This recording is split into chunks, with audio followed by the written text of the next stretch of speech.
नमस्कार, सार न्यूज बिहार में आप सभी श्रोताओं का स्वागत है। बिहार में आज से खुलेंगे स्कूल कॉलेज, पहली से 10वीं तक के लिए अगस्त तक इंतजार। आज से 50% विद्यार्थियों की उपस्थिति के साथ प्रदेश भर में 10वीं से ऊपर की कक्षाओं के सभी सरकारी और निजी उच्च विद्यालय, महाविद्यालय, विश्वविद्यालय और तकनीकी शिक्षण संस्थान खुल जाएंगे। कोरोना महामारी के चलते 5 अप्रैल 2021 को सरकार ने सभी शिक्षण संस्थाओं को बंद कर दिया था। इस प्रकार 98 दिनों के बाद शैक्षणिक संस्थानों में शिक्षण कार्य प्रारंभ होंगे और इसी के साथ कैंपस में चहल पहल लौटेगी, जबकि पहली से 10वीं कक्षा के लिए सरकारी और निजी विद्यालय अगस्त में खोले जाएंगे। बिहार में पहली बार गाय ने टेस्ट ट्यूब बछिया को दिया जन्म, डेनमार्क के रूप में फेमस हुआ बेगूसराय। बिहार में पहली बार embryo transfer in the vitro fertilization तकनीकी से बेगूसराय के जोकिया में पहली बछिया का जन्म हुआ है। आने वाले दिनों में यह पशुपालकों के लिए वरदान साबित होगा। इस क्रांतिकारी तकनीकी ने गाय की नस्ल के संवर्धन को एक नया आयाम दिया है। जहां पहले गाय के नस्ल संवर्धन में 5 पुश्त लगता था, अब यह 1 से 2 पुश्त भी दिया जा सकता है। इससे बछड़ों की बढ़ती तादाद पर लगाम लगाने की कोशिश सफल हो जाएगी तथा उन्नत बछिया की संख्या बढ़ने से दूध का उत्पादन भी बढ़ेगा। पॉपुलेशन कंट्रोल के मुद्दे पर उलझे बिहार के सियासी दल, बढ़ती जनसंख्या को लेकर गिरिराज सिंह ने जताई चिंता। देश में एक बार फिर जनसंख्या कंट्रोल को लेकर सियासी बहस छिड़ गई है। बिहार के सियासी दल भी इस बहस में उलझ गए हैं। भारतीय जनता पार्टी की बढ़ती जनसंख्या को विकास में बाधक मानकर जनसंख्या नियंत्रण कानून को लागू करने के पक्ष में है, तो विपक्षी पार्टियां जागरूकता अभियान पर ध्यान केंद्रित करने की बात कर रही है। जनसंख्या को चुनाव से जोड़ा जाए। केंद्रीय मंत्री गिरिराज सिंह ने विश्व जनसंख्या दिवस पर भारत में बढ़ती जनसंख्या को लेकर चिंता जताई है। गिरिराज सिंह ने बढ़ती जनसंख्या को देश के विकास और सामाजिक समरसता के लिए बाधक बताया है। गिरिराज सिंह ने कहा कि बढ़ती आबादी सोचने के लिए मजबूर करती है। चीन से तुलना की जाए तो चीन में हर मिनट में 10 बच्चे जन्म लेते हैं, जबकि भारत में हर मिनट में 31 बच्चे पैदा हो रहे हैं। आप घर बैठे मंगा सकते हैं अपनी जमीन का नक्शा, बिहार सरकार शुरू करने जा रही है सुविधा।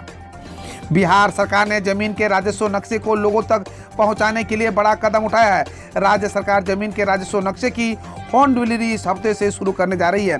इसकी शुरुआत के साथ ही ऐसा करने वाला बिहार देश का पहला राज्य बनेगा। नक्शे की डिलीवरी के लिए डाक विभाग और बैंक के साथ बिहार संरक्षण कार्यालय द्वारा MOU पर हस्ताक्षर किया जा चुका है। सिक्योरिटी ऑडिट की प्रक्रिया भी पूरी कर ली गई है। नक्शे के लिए भुगतान करने पर बैंक कोई अतिरिक्त चार्ज नहीं वसूलेंगे। इसके लिए उन्होंने अपनी सहमति दे दी है। सभी प्रमुख बैंक इस सुविधा से जुड़े हैं। अभी अगर किसी के नक्शे की जरूरत पड़ती है तो उसे राजधानी पटना के गुलजार बाग कार्यालय में जाना पड़ता है।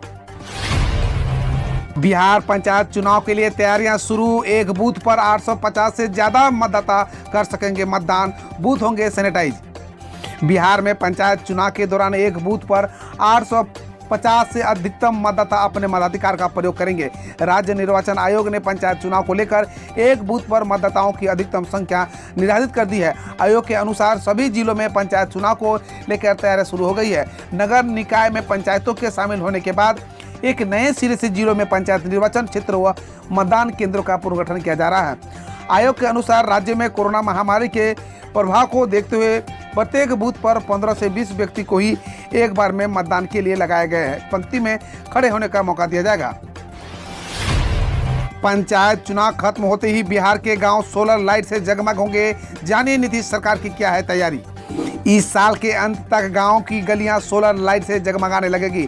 पंचायत चुनाव समाप्त होते ही गांव में सोलर स्ट्रीट लाइट लगाने की योजना को साकार किया जाएगा। इस योजना पर अमल करने के लिए एजेंसियों का चयन होने लगा है। पहले चरण में सोलर लाइट उत्पादक कंपनियों को चयन किया गया है। अब इन एजेंसियों का चयन किया जा रहा है। जो गाँव में जाकर सोलर स्ट्रीट लाइट एजेंसियों का चयन Breda Bihar innovative energy development agency के माध्यम से हो रहा है। सोलर लाइट लगाने के लिए एजेंसियों का चयन 2 स्तर पर हो रहा है। पहली एजेंसी वह होगी जो सोलर स्ट्रीट लाइट से संबंधित उपकरणों का निर्माण करती है। बिहार पंचायत चुनाव में ईवीएम का बटन दबाने से पहले मतदाताओं को पहनने होंगे ग्लव्स, ऑनलाइन नामांकन कर सकेंगे प्रत्याशी। बिहार में त्रिस्तरीय पंचायत चुनाव को लेकर तैयारियां शुरू हो चुकी है। राज्य निर्वाचन आयोग कोरोना महामारी को देखते हुए लोगों के स्वास्थ्य का पूरा ख्याल कर रहा है। चुनाव में मतदाता हैंड ग्लव्स के जरिए ईवीएम का बटन दबाएंगे। यह पहला मौका है जब मतदाता ग्लव्स का इस्तेमाल करेंगे।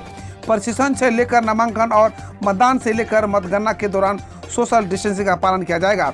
राज्य निर्वाचन आयोग ने सभी जिलों के निर्वाचन पदाधिकारियों के लिए कोविड-19 से बचाव के लिए 17 मानकों के आधार पर दिशा निर्देश जारी किए हैं। इस बार नामांकन के लिए ऑनलाइन सेवा को तरजीह दी गई है। आयोग के वेबसाइट पर प्रत्याशी नामांकन पत्र पढ़ सकते हैं। वे चाहे तो पत्र को डाउनलोड करके नामांकन केंद्र में जमा करने का ऑप्शन चुन सकते हैं। बीजेपी एमपी अजय निषाद ने कानून व्यवस्था पर उठाया सवाल, कहा बिहार में कानून नहीं police Raj.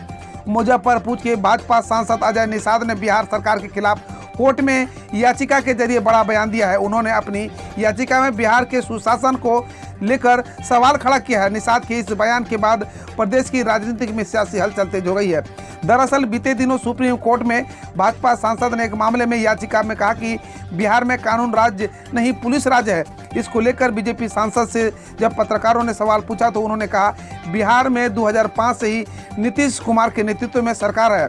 Law and order जितना अच्छा होना चाहिए उतना अच्छा तो नहीं है और सुशासन का जो राज दिखना चाहिए अभी नहीं दिख रहा है। बिहार में बाढ़ का कहर, रेलवे ने रद्द की 10 ट्रेनें, कई ट्रेनों का रूट डाइवर्ट। बिहार के कई जिलों में बाढ़ से हालात बिगड़ते जा रहे हैं। समस्तीपुर में बूढ़ी गंडक नदी का जलस्तर तेजी से बढ़ रहा है, जिसके कारण समस्तीपुर रेल मंडल ने समस्तीपुर दरभंगा डाउन लाइन को बंद कर दिया है। समस्तीपुर रेल मंडल के दोनों रेल खंडों पर ट्रेनों का परिचालन बंद होने की वजह से कई ट्रेनों को रद्द किया गया है, जबकि कई ट्रेनों के मार्ग में परिवर्तन कर दिया गया है। बिहार में कई नदियां उफान पर है, जिसका असर उत्तर बिहार के कई जिलों के साथ रेल परिचालन पर भी देखने को मिल रहा है। समस्तीपुर रेल मंडल के 2 रेलखंडों पर परिचालन बाढ़ की वजह से बंद हो गया है। एक और जहां समस्तीपुर दरभंगा रेलखंड की डाउन लाइन पर परिचालन दूसरे दिन भी बंद है। बिहार में फिर पक रही है सियासी खिचड़ी। पहले आरजेडी ने डाले डोरे, अब चिराग से मिले श्याम रजक। जानिए क्या दिया ऑफर। बिहार की सियासत में कब कौन सा करिश्मा हो जाए ये कौन नहीं जानता। एक और जहां लोजपा की कमान को लेकर चाचा भतीजे में लड़ाई जारी है, वहीं दूसरी ओर चिराग पासवान और राजद नेता श्याम रजक की मुलाकात ने बिहार की राजनीति में एक नया सियासी गुफा छेड़ दिया है। दरअसल राजद के राष्ट्रीय महासचिव श्याम रजक ने शनिवार को दिल्ली में लोजपा के अध्यक्ष चिराग पासवान से मुलाकात की। यह बैठक इसलिए भी कई सियासी अटकलों को जन्म दे रही है क्योंकि चिराग से पहली बार राजद के किसी बड़े नेता की मुलाकात हुई है। हम रोज ऐसे ही आपके समक्ष न्यूज लाते रहेंगे। यदि आपने अभी तक सार न्यूज को सब्सक्राइब नहीं किए हैं तो पहले फटाफट सब्सक्राइब कर ले, साथ ही बेल आइकन को दबा दे ताकि कोई भी अपडेट आपसे मिस ना हो।